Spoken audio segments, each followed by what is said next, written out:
How do I maintain a good work-life balance as a developer? How do I keep from burning out? How do I turn my brain off when I get home from work so I don't just keep thinking about work all the time? Let's talk about it in today's episode of Dev Questions.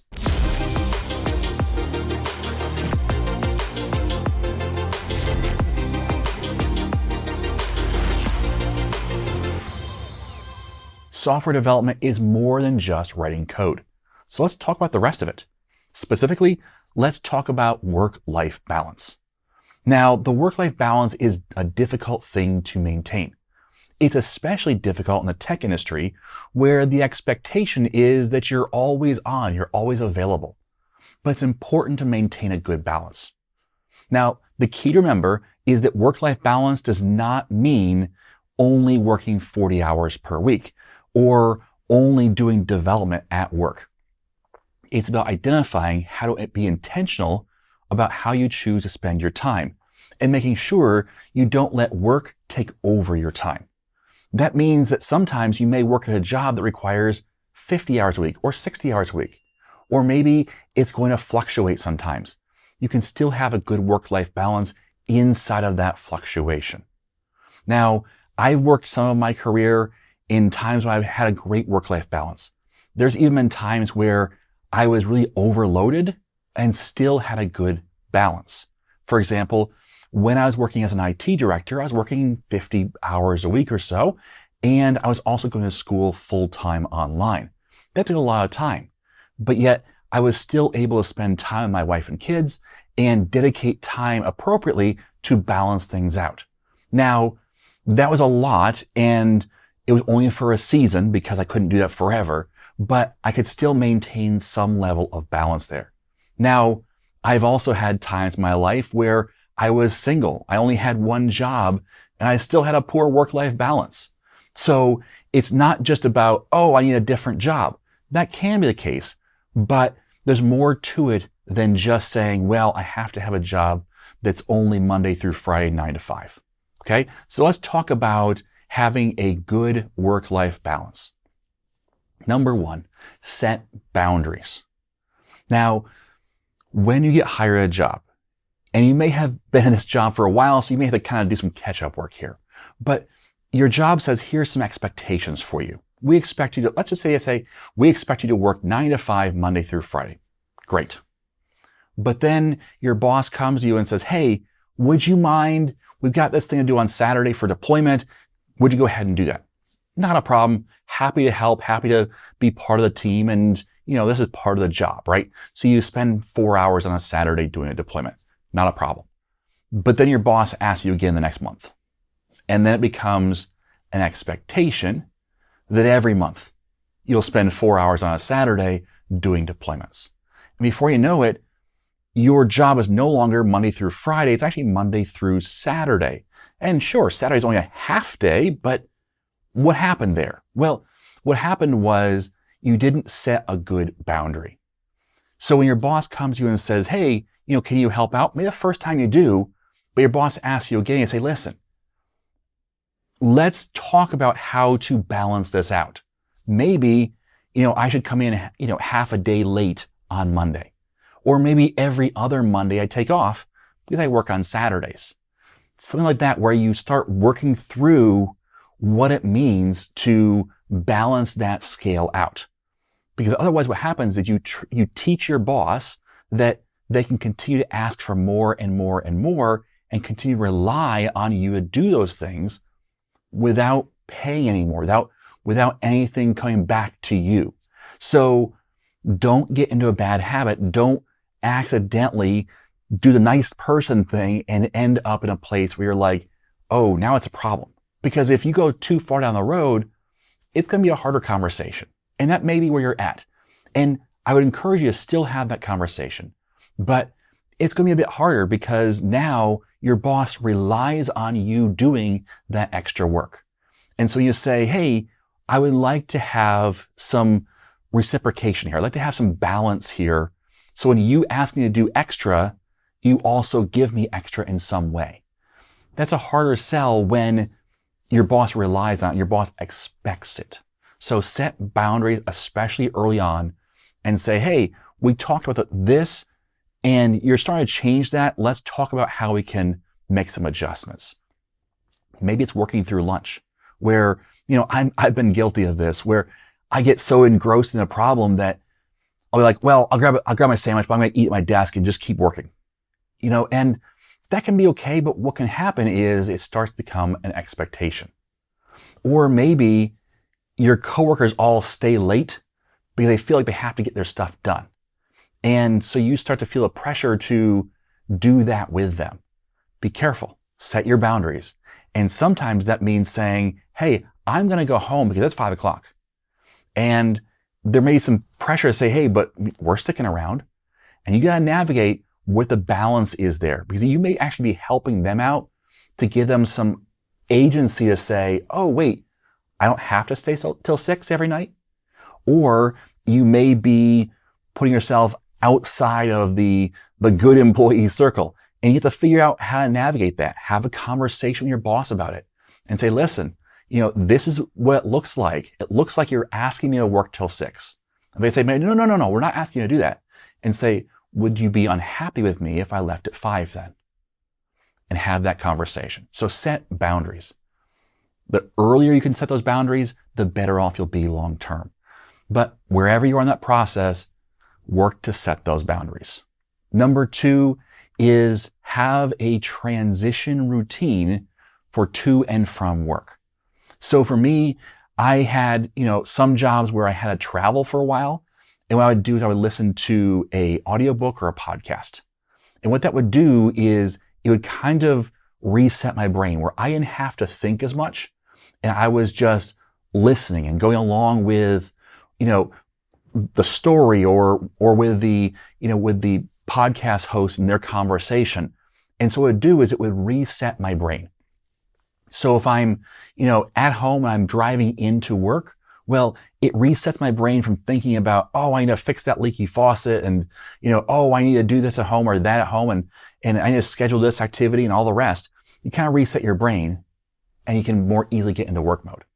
But then when you leave work, you again reset your brain and kind of start to turn off did I remember to debug that thing? Did I save this here? Oh, there's a fix for that problem. Okay. And you can kind of start to turn your brain off a bit, train your brain to say, oh, it's time to change gears here. It's time to change.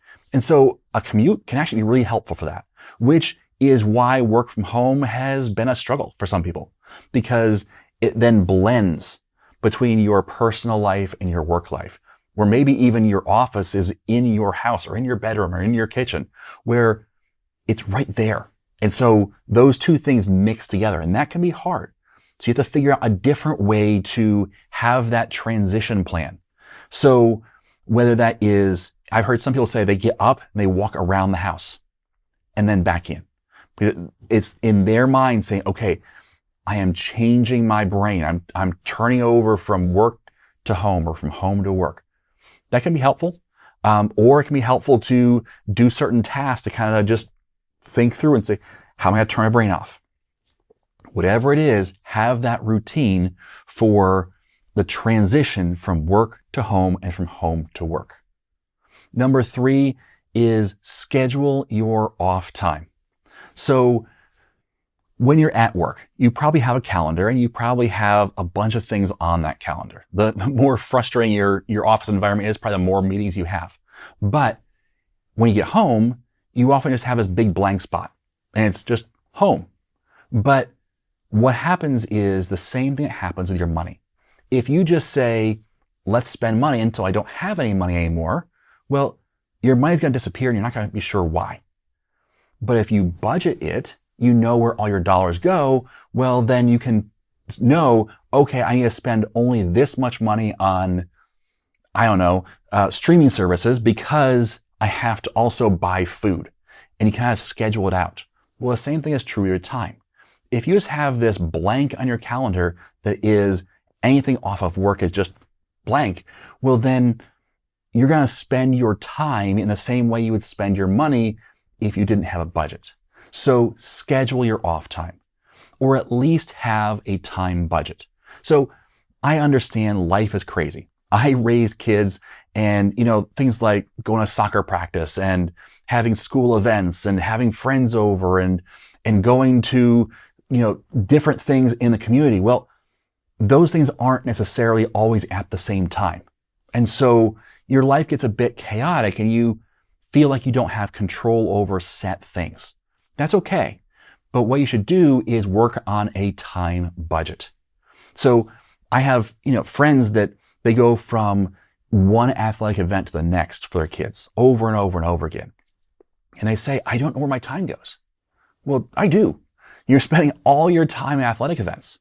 So what you need to do is think through how much time are we willing to give per week to athletic events? How much time are we willing to give to, family time? How much time are we willing to give to each of us, you and your spouse or you and your partner, to have personal time, like playing video games or just being by yourself, sitting in a quiet, dark room, contemplating life, whatever it is, how much time are you willing to give per week for that? And then what you do is maybe you can't schedule every night at, 7 p.m. I'm going to do this. But you say, hey, you know what? In my budget, I have 10 hours of me time a week. And I haven't spent any yet. I'm going to spend 3 hours tonight because we don't have anything else. I'm going to spend me time tonight. And then tomorrow, tomorrow's Saturday and we're going to do family stuff all day long. So we'll put, the budget for that on Saturday so you won't do something on Thursday. And you start to kind of get that time budget or, the different buckets you put your time in and start to schedule when your time is. Because otherwise what happens is it feels like you get off work on Friday afternoon. You're like, man, I got the whole weekend to myself. And then everything happens and it's Monday morning. You're like, I don't know what happened. I didn't have any free time. I felt like I was going from thing to thing to thing. And I feel like I'm exhausted coming into Monday morning. So schedule your time off. Schedule your off time, as well as your time off, but schedule your off time so that you are being intentional about how much time you spend in any one category. Number 4, have a non-work hobby. So for me, for a long time, this was woodworking. So I would build things out of wood. I wasn't very good at it. That's okay. I got better over time. But what I would do is go out to my garage and I would build things. Well, I've got a table saw, I've got, hammer, nail, screwdriver, all the rest, but that's not a computer. That's not a screen that I'm sitting in front of. That's physically going and doing something. And, that was a way for me to turn my brain off, to kind of reset, to refresh myself. So I wasn't always doing the same thing. I love computer games. I love World of Warcraft. I love playing, Classic, but I love playing World of Warcraft Classic. And but that's sitting in front of the computer again. And if that's my primary hobby, well, then when I get off work, I'm just going to transition to gaming and I'm still sitting in front of the screen. And so that doesn't really turn my brain off. It doesn't reset how I'm thinking. So having a non-work hobby is really helpful. Now for me, I can't do woodworking anymore. I had allergies. So what I've transitioned to is I do photography. Am I great at it? No. But you know what? It gets me out of the house. It gets me doing something out in nature. I love going and taking pictures of birds and trees and, rivers and streams and all the rest. So I go out and do things because that is not in front of a screen. That's not me sitting at the same spot I've been sitting all day long. This is also especially helpful if you work from home, which I do. It's having something that gets you out of your office. Okay, number 5, take notes of ideas that pop in your head. So it's going to happen. When you try and turn your brain off, that's when the great idea hits. Where you're like, oh, that's how I can solve that bug. Oh, that's how I can implement that feature. The temptation is going to be to start doing that. You'll forget otherwise. Or you try to remember it in your brain. And you're always thinking, trying to remember, oh yeah, that's how I'm going to do that. Oh yeah, that's how I'm going to do that. Your brain's not great at that. Instead of doing that, write it down. Put it on a notepad somewhere and then forget about it because you've taken care of it. It's on the notepad. And Monday morning or the next morning, whenever it is that you're next working, you'll have that. That way you don't have to think about it. You can let it go out of your brain. relax. Okay? So have that notepad somewhere. For me, it's on my phone. I have the Notes app from an iPhone. I use that Notes app all the time. So even dev question videos, I'll have ideas for dev question videos in that Notes app. Things I'm thinking through because I've had that random thought that, I was out shopping somewhere. I'm like, oh, that's a great idea. I put it in a notepad and forget about it and come back to it later. So having notes can relieve your brain of trying to remember all these things that are work focused. Okay. Number 6, learn to say no. It's a hard word to learn to say, but learn to say no. Whether it's in your personal life or your work life, you need to learn how to say no. And depending on the circumstances, you can't just say no. You got to learn the diplomatic way of saying no. For example, maybe at your job, your boss says, hey, I want you to take on this extra task. You can't just tell your boss no. Okay, your boss is your boss, and your boss is in charge of what you do. But what you can do is say, I would love to. What should I not do in order to fit that in? Okay, that's essentially a no. What you're saying is, I can't add 4 more hours per week.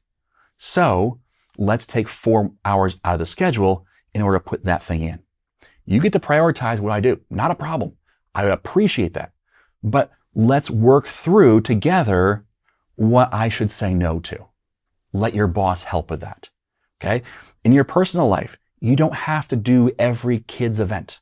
You don't have to do every invitation where people say, hey, come over to our house and do this. Come out, and do that. You don't have to do every one of those.